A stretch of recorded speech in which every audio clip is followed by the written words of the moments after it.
Yes, good morning, students. Today we are going to start our new chapter, that is chapter number 10, India after independence. So, as you have all read in chapter 9, there was a huge struggle for Indian independence, and finally in 1947, when India became independent, it faced a series of very great challenges. As a result of partition, 8 million refugees had come into the country from what was now Pakistan. Means many people migrated from Pakistan to India. They were called the refugee, and now they have to be given new homes and jobs. Then there was a problem of the princely states also. As you have studied that our India was governed by the princely states also. That means every Nawabs, every Maharaja, they had their own kingdom, and there were or not two or three, there were among 500 of them. They were ruled by the Maharaja and Nawabs. So each of them had to be persuaded to join the new nation. Now they have to be brought together in order to join the new nation. The problem of the refugees and of the princely state had to be addressed immediately. Now what is the problem? Their problem should be addressed immediately and the solution should be taken out. So in the longer term, the new nation had to adopt the political system that would best serve the hopes and expectation of the population. Now that was the time that we have to adopt the political system that should solve the problem of both the princely states and the other people who come as a refugees. Now in India's population in 1947 was very large, among 345 million. It also divided, there were divisions between high caste and low caste. So it was divided into two castes. High caste were also there and low caste from the early itself. Between the majority Hindu community and Indians who practiced other faiths, the citizen of this vast land spoke many different languages. In this country, citizens spoke many different languages. They have many other faith. The citizen of his vast land spoke many different languages also.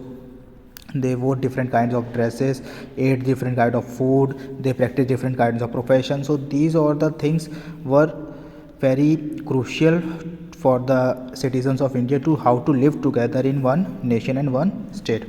So to the problem of the unity was added the problem of development. So with the problem of the unity, there was also the problem of development. When the unity was not there, then the development will also not happen.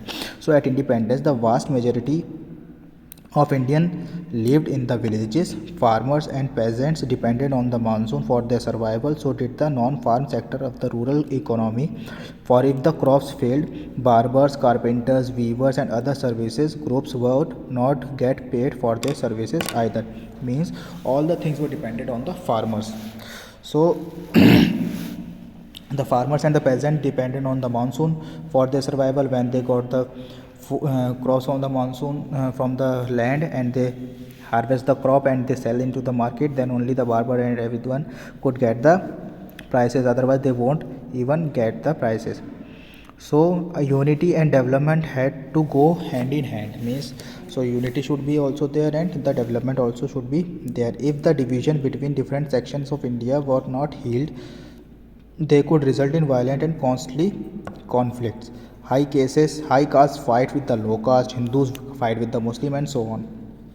So at that same time, if the fruits of the economic development did not reach the broad masses of the population, it could create the fresh division. Now if we do not unite them again into a one citizens or in brotherhood, then it will divide them again and again, and it will ruin the nation. So for this, the constitution was created and the constitution was written. So between 1946 and November 1949, some 300 Indians had a series of meeting on the country's political future. So what will be the country's political future? Some around 300 member committee had a meetings between December 1946 and November 1949.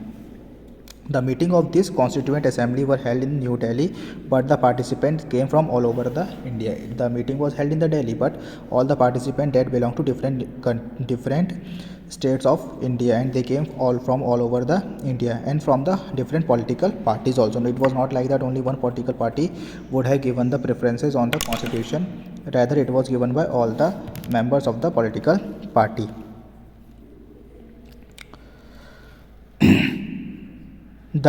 These discussion resulted in the forming of the Indian Constitution, which came into effect on 1950 on 26th January. Means later on 26th January 1950, our Constitution was came into practice. So one of the greatest feature or the adaptation on the Constitution was the universal adult franchise. That means all the people of above 21 years of age will have the right to vote.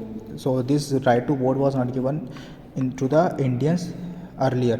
Why? As you have all read in the previous chapter, that Indians were deprived of voting to the higher officials. Now it is the time that Indians could vote their people and choose their own representative. So this was the revolutionary step, for never before had Indians been allowed to choose their own leaders, as I have told you earlier also. In other countries such as United Kingdom and United States, this right had been granted in stages. First, only men of property had to vote, then men who were educated were also added on.